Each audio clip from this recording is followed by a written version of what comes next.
আমি যখন 12 ক্লাসে ফেল হলাম, আমার বাবা আমার জন্য একজন শিক্ষক নিযুক্ত করলেন। তিনি যখন থেকে প্রতি সপ্তাহে আমাকে বাড়িতে পড়াতে আসা শুরু করলেন, তখন থেকেই আমার মায়ের আচরণে কিছু পরিবর্তন দেখতে পেলাম, যা আমাকে ভাবিয়ে তুলছিল। শিক্ষক প্রায় কোনো না কোনো অজুহাতে ঘরের বাইরে যেতেন। একদিন আমি আমার মাকে এবং শিক্ষকের দিকে নজর রাখছিলাম। আমার স্যার আমার মায়ের ঘরে ছিলেন, তারা অনেক হাসাহাসি করে কথা বলছিলেন। তারপর যা দেখলাম তাতে অবাক হয়ে গেলাম।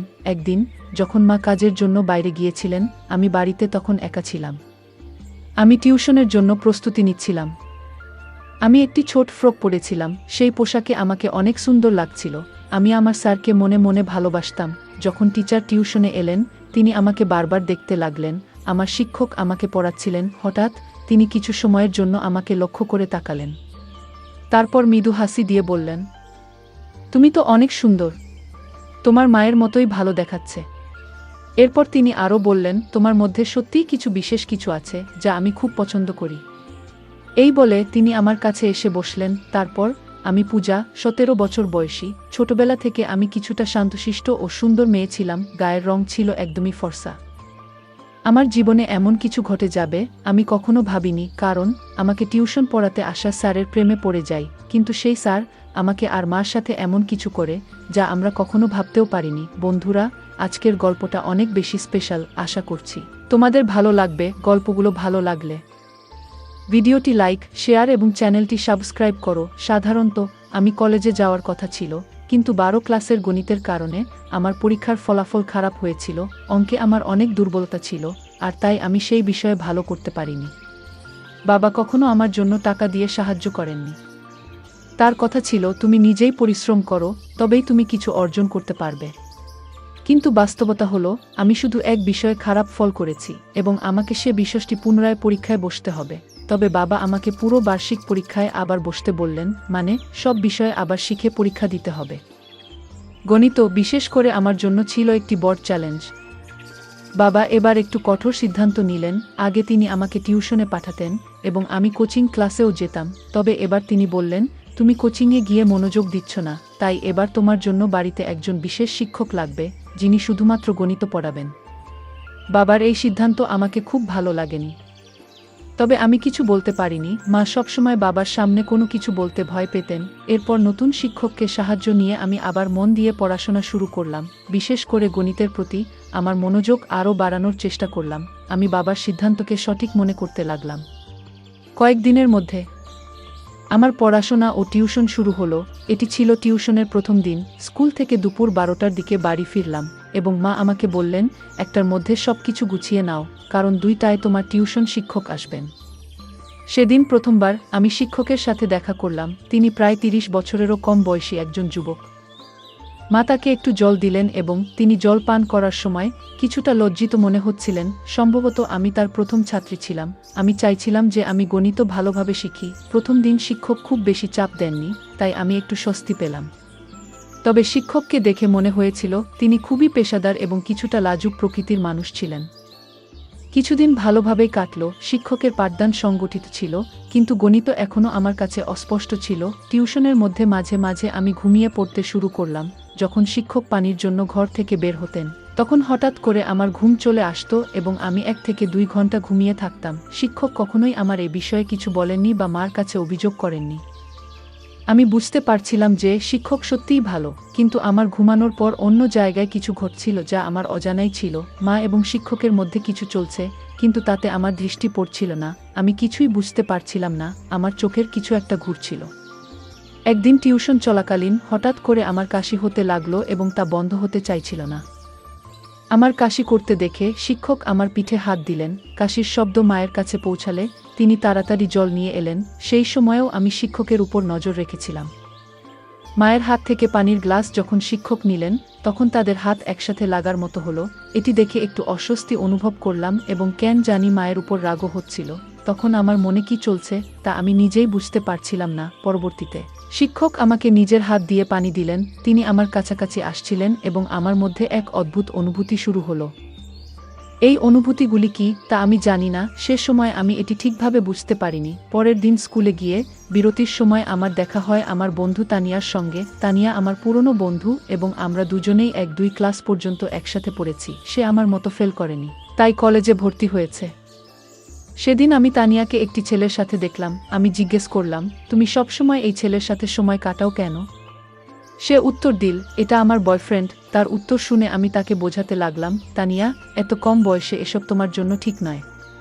প্রেমের জন্য হয়তো এখনো সময় রয়েছে। তখন তানিয়া হেসে বলল, পূজা, কলেজ লাইফ তো এসব করার জন্য, কলেজে যাওয়া মানেই এরকম কিছু। আমি যদিও কলেজে ছিলাম না, তবুও মনে হতে লাগলো যে বয়ফ্রেন্ড থাকা জরুরি। তানিয়া বলল, দেখো, কলেজে প্রায় সব মেয়েরই বয়ফ্রেন্ড আছে। তুমি এখনো স্কুলে, তাই হয়তো বয়ফ্রেন্ড গার্লফ্রেন্ড সম্পর্কের ব্যাপারে তোমার ধারণা খুব স্পষ্ট নয়। আমি বুঝানোর চেষ্টা করছিলাম যে এটি সঠিক নয়, কিন্তু এর মধ্যে সে হেসে বলল, তাহলে কি তোমারও কোনো বয়ফ্রেন্ড আছে? তার এই প্রশ্নে কিছুটা বিব্রত হয়ে আমি বললাম, না।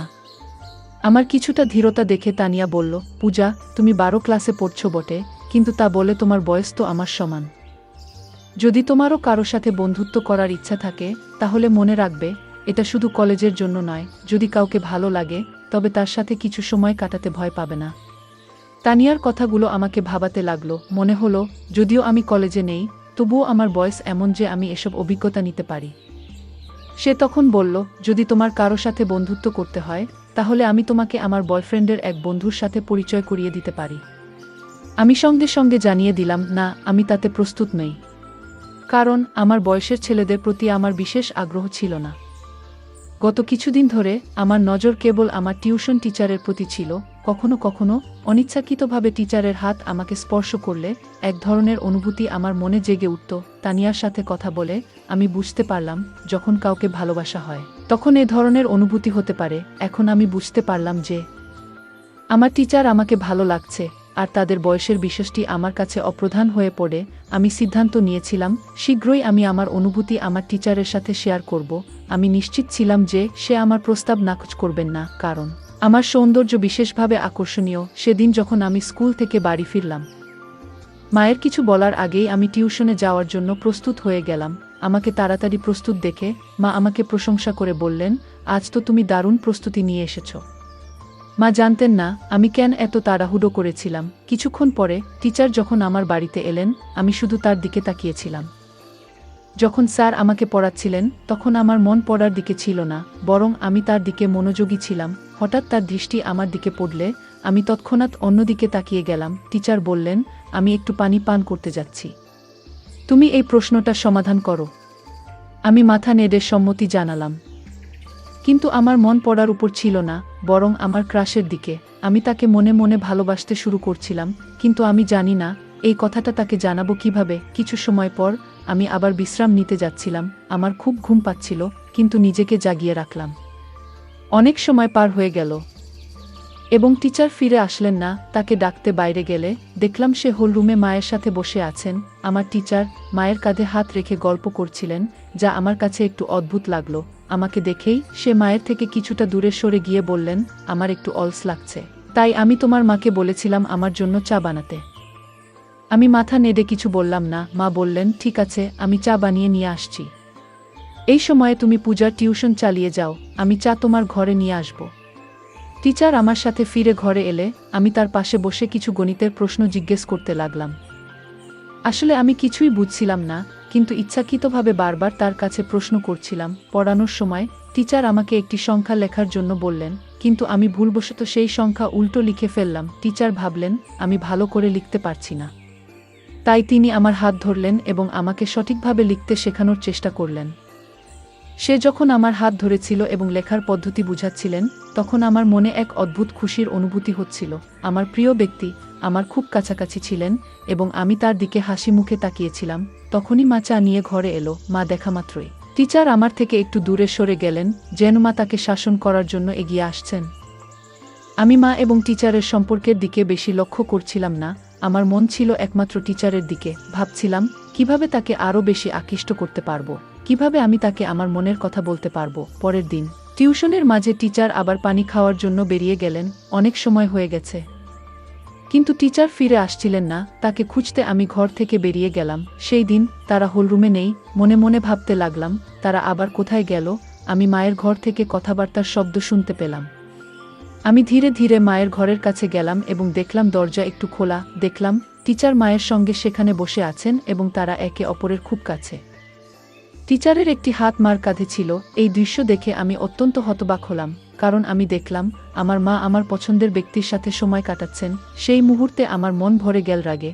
আমি দ্রুত কিচেন থেকে একটি কাচের গ্লাসে জল নিয়ে এসে মার ঘরের সামনে গ্লাসটি জোরে ফেলে দিলাম। ওই শব্দে তারা দুজনেই তৎক্ষণাৎ বাইরে এসে পড়লেন। মাকে দেখার পর আমি বললাম, বিপত্তি হয়ে গেছে, গ্লাসটি হাত থেকে পিছলে গেছে। কিন্তু টিচার উল্টো প্রশ্ন করে বললেন, তুমি এখানে কি করছো? আমি সোজাসুজি তাদের দিকে তাকালাম। টিচার আমাকে বললেন, তোমার মায়ের মোবাইলের সমস্যা দেখা দিয়েছিল, তাই তোমার মা আমাকে এখানে ডেকেছিলেন। তার ভয়ে ভয়ে কথা বলার ধরন যা বুঝিয়ে দিল যে তাদের মধ্যে এক বিশেষ সম্পর্ক ছিল, যা আমার কাছ থেকে আমার মা আর আমার স্যার লুকাতে চাচ্ছে। কিন্তু আমি তো মার মেয়ে, এবং আমি জানতাম যে আমি আমার মায়ের থেকে বেশি তরুণ ছিলাম। টিচার অবশ্যই আমার প্রতি আকৃষ্ট হতে বাধ্য ছিল। এখন আমার পরিকল্পনা ছিল কিভাবে টিচারকে আকর্ষণ করব। সেই দিন কিছু করতে পারলাম না, কারণ টিউশনের সময় শেষ হয়ে গেল। কিন্তু আগামী দিনে আমি নিশ্চয়ই কিছু করার চেষ্টা করব। একদিন যখন আমি টিউশনের জন্য প্রস্তুতি নিচ্ছিলাম, আমি একটি ছোট ফ্রক পরেছিলাম। সেই পোশাকে আমাকে অনেক সুন্দর লাগছিল, আর আমি একটু হালকা করে সেজেছিলাম। যখন টিচার টিউশনে এলেন, তিনি আমাকে বারবার দেখতে লাগলেন। পড়াশোনা শুরু হলে কথার মধ্যে আমি তার হাত আমার পায়ের কাছে রাখলাম। এরপর বেশ কিছু সময় ধরে টিচার তার হাত আমার পায়ের কাছ থেকে সরালেন না। এতে বুঝতে পারছিলাম যে তিনি ক্রমশ আমার প্রতি আকৃষ্ট হচ্ছেন। সেদিন সময় কেটে গেল, কিন্তু প্রতিদিনের মতো টিচার পানি খেতে বা অন্য কোনো কারণে ঘর থেকে বেরিয়ে যাননি। বরং তিনি আমাকে হাত ধরে পড়াতে লাগলেন এবং মাঝে মধ্যে আমার দিকে তাকাচ্ছিলেন। এটি আমার কাছে খুব ভালো লাগছিল। হঠাৎ করে মা এসে যান। যখন তিনি দেখলেন টিচার আমার হাত ধরে পড়াচ্ছেন, তার চোখ বড় হয়ে গেল। মা চায়ের প্রসঙ্গে টিচারকে সেই ঘর থেকে বাইরে নিয়ে গেলেন। আমি স্বভাবতই টিচারের পেছনে চলে গেলাম। টিচার সরাসরি মায়ের ঘরে না গিয়ে বাইরে হলের একটি কোণে বসে থাকলেন। মা আমাকে কিচেনে নিয়ে গিয়ে গম্ভীরভাবে বলতে লাগলেন, তুই আর ছোট নেই। এইভাবে অচেনা মানুষের সামনে ছোট পোশাকে ঘুরে বেড়াতে তোর কিছু মনে হয় না? তিনি বললেন, এটি আমার প্রথম এবং শেষ সতর্কতা। মার গম্ভীর মুখের দিকে তাকিয়ে আমার মনে হলো তিনি সত্যিই চিন্তিত। আমি চেষ্টা করছিলাম যে তিনি সতী সাবিত্রী যেভাবে থাকেন, কিন্তু তার বিয়ে হয়ে গেলেও তিনি একজন যুবকের সাথে সময় কাটাচ্ছেন। আমি তখন এমন পোশাক পরেছিলাম যা মায়ের কাছে অশালীন লেগেছিল।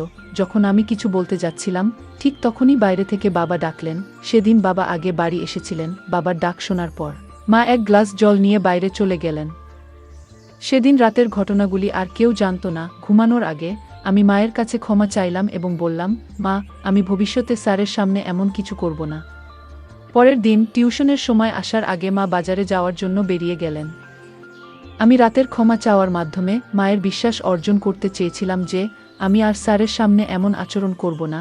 সাধারণত রবিবারে বাজার হয় এবং মা সবসময় বাজারে যেতেন। আমি ভাবলাম, যদি মা আমার এবং স্যারের মধ্যে কিছু সন্দেহ করেন, তবে তিনি বাজারে যাবেন না। তাই আমি আগে থেকেই তাকে সঠিকভাবে বোঝানোর চেষ্টা করলাম, যাতে তার মনে এর সন্দেহ দূর হয় এবং যেন বাজারে চলে যান।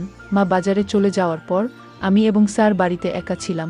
তখন অচিরেই টিচার আমার হাত ধরে আমাকে গণিত পড়াতে শুরু করলেন। তিনি বললেন, আমি জানি তুমি ইচ্ছা করে গণিতে ভুল লিখছিলে, যাতে আমি তোমার হাত ধরতে পারি। তার কথা শুনে আমি হাসতে লাগলাম। তারপর তিনি বললেন, পূজা, তুমি খুব সুন্দর। কি তোমার ধারণা আমি তোমার দিকে নজর দিইনি? তিনি বললেন, আমি তোমাকে একটা কথা বলতে চাই। তুমি তোমার বয়সের তুলনায় অনেক বেশি সুন্দর। এটি সেই সময় যখন প্রেমের কথা বলার জন্য প্রস্তুত হওয়া উচিত। তবে তুমি কেন নিজেকে আটকে রেখেছ? স্যারের কথাগুলো শুনে আমি হাসি চাপতে পারলাম না, কারণ যেটা আমি চাইছিলাম সেটাই তার মুখ থেকে বেরিয়ে এলো। স্যার বললেন, আমি তোমার প্রতি ভালোবাসা অনুভব করি। তিনি আমাকে আলতো করে হাত ধরলেন। আমি জিজ্ঞেস করলাম, স্যার, কি সত্যিই আপনি আমার প্রতি প্রেম অনুভব করেন? আমিও আপনাকে ভালোবাসি, কিন্তু একটা প্রশ্ন আছে, আপনি কেন প্রতিদিন কোনো না কোনো বাহানা তৈরি করে মায়ের ঘরে যান? আপনাদের মধ্যে কি কোনো সম্পর্ক আছে? আমার প্রশ্ন শুনে স্যার হাসলেন এবং বললেন, পূজা, তুমি কি মনে করো আমি তোমার মার প্রতি আকৃষ্ট? একদম নয়। আমি তো প্রথম থেকেই তোমার প্রতি নজর রেখেছিলাম। আমি দেখতে পেয়েছিলাম যে তুমি আমাকে ভালোবাসো কিনা। কিন্তু তোমার মায়ের কারণে আমি আমাদের সম্পর্কটি গোপন রাখতে চেয়েছিলাম যাতে তিনি সন্দেহ না করেন। আমি ভয় পেয়েছিলাম যে যদি আমি তোমার সামনে আমার অনুভূতি প্রকাশ করি তাহলে তুমি বিপর্যস্ত হয়ে যাবে। এ কারণে কিছু বলিনি। পরে ধীরে ধীরে তিনি আমার কাছে আসতে শুরু করেন এবং আমাদের মধ্যে প্রেমের সম্পর্ক গড়ে উঠতে থাকে। হঠাৎ করে আমার ঘরের দরজা জোরে খুলে যায় এবং সেখানে মা চলে আসেন। তাকে দেখে আমি একটু অবাক হলাম, কিন্তু একই সঙ্গে জানতাম যে আমি কোনো ভুল করছি না, আমি শুধু একজন বন্ধুর সাথে সময় কাটাচ্ছি।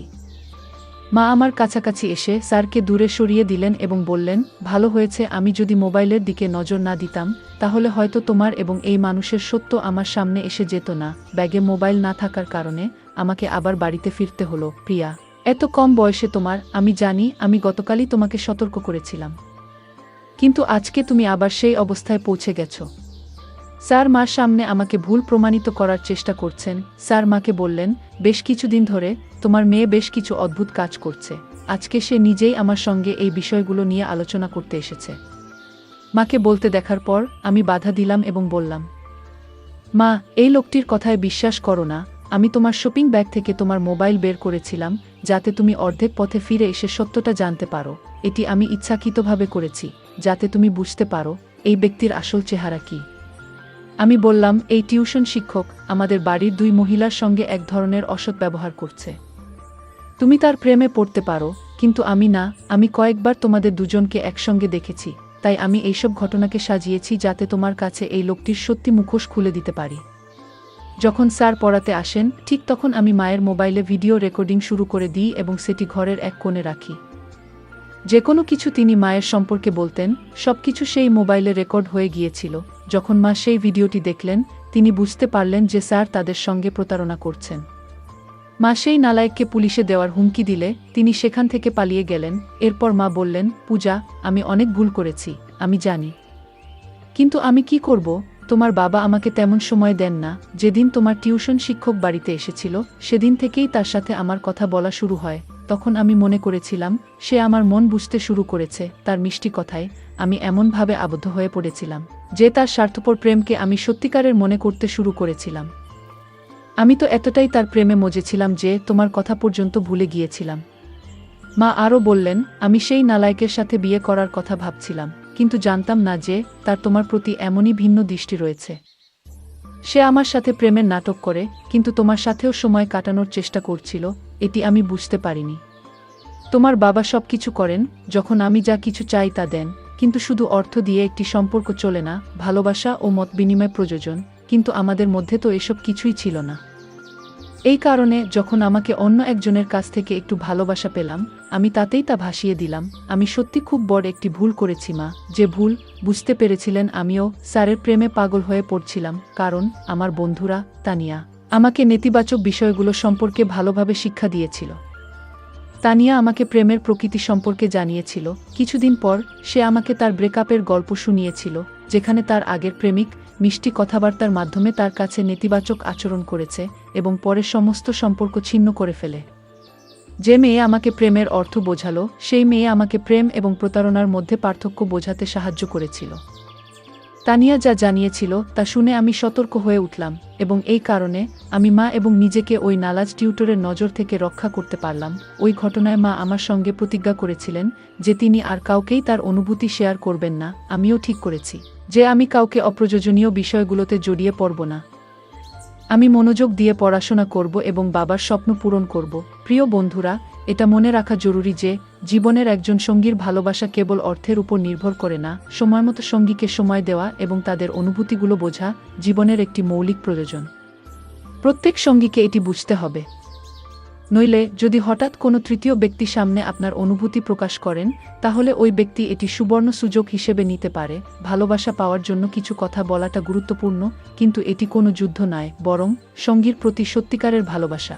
যে কোনো পরিস্থিতিতেই ভালোবাসা তাদের কাছেই প্রকাশ করতে হয়। জীবনে অনেক সময় আমরা সহজে মানুষের কথায় বিশ্বাস করে ফেলি, কিন্তু গুরুত্বপূর্ণ যে আমরা সবসময় সতর্ক থাকতে পারি। যে ব্যক্তি আমাদের খুব কাছে আসতে চায় তার উদ্দেশ্য কী তা বোঝা অত্যন্ত জরুরি। ভালোবাসা শুধু মিষ্টি কথায় বা বাহ্যিক আচরণে নয়, বরং এটি ভিত্তি করে একে অপরের প্রতি বিশ্বাস, শ্রদ্ধা এবং আন্তরিকতার উপর। ভালোবাসা কখনো প্রতারণার মতো হতে পারে না, আর সম্পর্কের মধ্যে সৎ ও খোলামেলা থাকা উচিত। যে কোনো পরিস্থিতিতেই নিজের সম্মান এবং আত্মমর্যাদা রক্ষা করা অত্যন্ত গুরুত্বপূর্ণ। কখনো এমন কোনো পরিস্থিতি তৈরি হলে যেখানে আমাদের সম্মান বা নিরাপত্তা হুমকির মুখে পড়বে, তখন তা থেকে বের হয়ে আসতে হবে। এখানে স্যারের আচরণ ছিল প্রতারণামূলক, তবে মা প্রথমে তা বুঝতে পারেননি। গল্পটি আমাদের শেখায়, প্রেম এবং সম্পর্কের মধ্যে স্পষ্ট পার্থক্য থাকা উচিত। ভালোবাসা কখনো কারো দুর্বলতা বা অপব্যবহার করে না, তা একে অপরের সম্মান ও সহযোগিতা ভিত্তি করে গড়ে ওঠে। কখনো যদি কোনো সম্পর্কের মধ্যে একতরফা কিছু ঘটে, তবে সেটি প্রেম নয় বরং প্রতারণা। গল্পের শেষে মা ও পূজা একসঙ্গে সিদ্ধান্ত নিয়েছিল যে তারা আর কাউকেই নিজেদের জীবনে সময় দিতে বা তাদের অনুভূতিতে জায়গা দিতে চাইবে না, যারা তাদের নিরাপত্তা বা মনের শান্তিকে ক্ষতিগ্রস্ত করতে পারে। এই সিদ্ধান্ত তাদের জীবনে ইতিবাচক পরিবর্তন আনতে সাহায্য করেছিল। নেতিবাচক পরিস্থিতি থেকেই মানুষ অনেক কিছু শিখে, আর তার থেকে উপযুক্ত সিদ্ধান্ত নিয়ে নিজেদের জীবনকে সুন্দর করে তুলতে পারে। বন্ধুরা, যদি এই গল্পটি ভালো লেগে থাকে তাহলে দয়া করে ভিডিওটি লাইক করুন এবং আমাদের চ্যানেলটি সাবস্ক্রাইব করুন। পাশে থাকা বেল আইকনটি প্রেস করুন, যাতে করে আমরা যখনই নতুন ভিডিও আপলোড করি তার নোটিফিকেশন সবার আগে আপনার কাছে পৌঁছে যায়। ধন্যবাদ। দেখা হবে আমাদের পরবর্তী ভিডিওতে।